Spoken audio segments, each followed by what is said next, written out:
চাইলেই কি মানচিত্র থেকে একটা দেশ বা ভূখণ্ডের অস্তিত্ব মুছে ফেলা যায়? ঠিক যেমন গাজা উপত্যকা। ভূখণ্ডটির খান ইউনিসের ধ্বংসস্তূপেই দাঁড়িয়ে ফিলিস্তিনের রক্তমাখা পতাকা।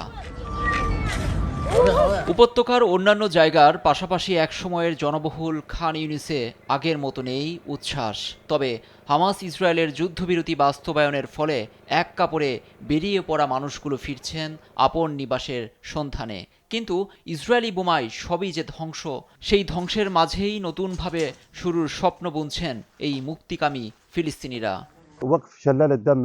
রক্তপাত বন্ধ হয়েছে, যা অবর্ণনীয় এক অনুভূতি। সৃষ্টিকর্তার প্রতি অশেষ কৃপা যে এই যুদ্ধে প্রাণে বেঁচেছি, কিন্তু বাড়ি ফিরে ধ্বংসস্তূপ ছাড়া কিছু পাইনি।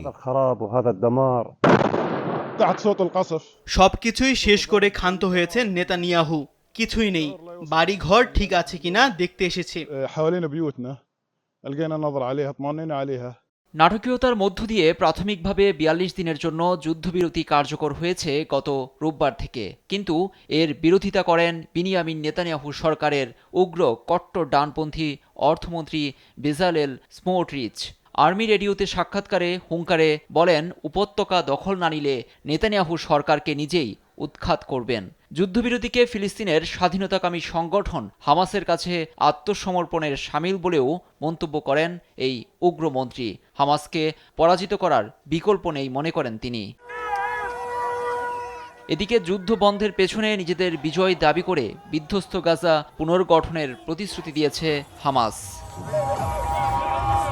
লুৎফর কবির, নিউজ ডেস্ক, দেশ টিভি।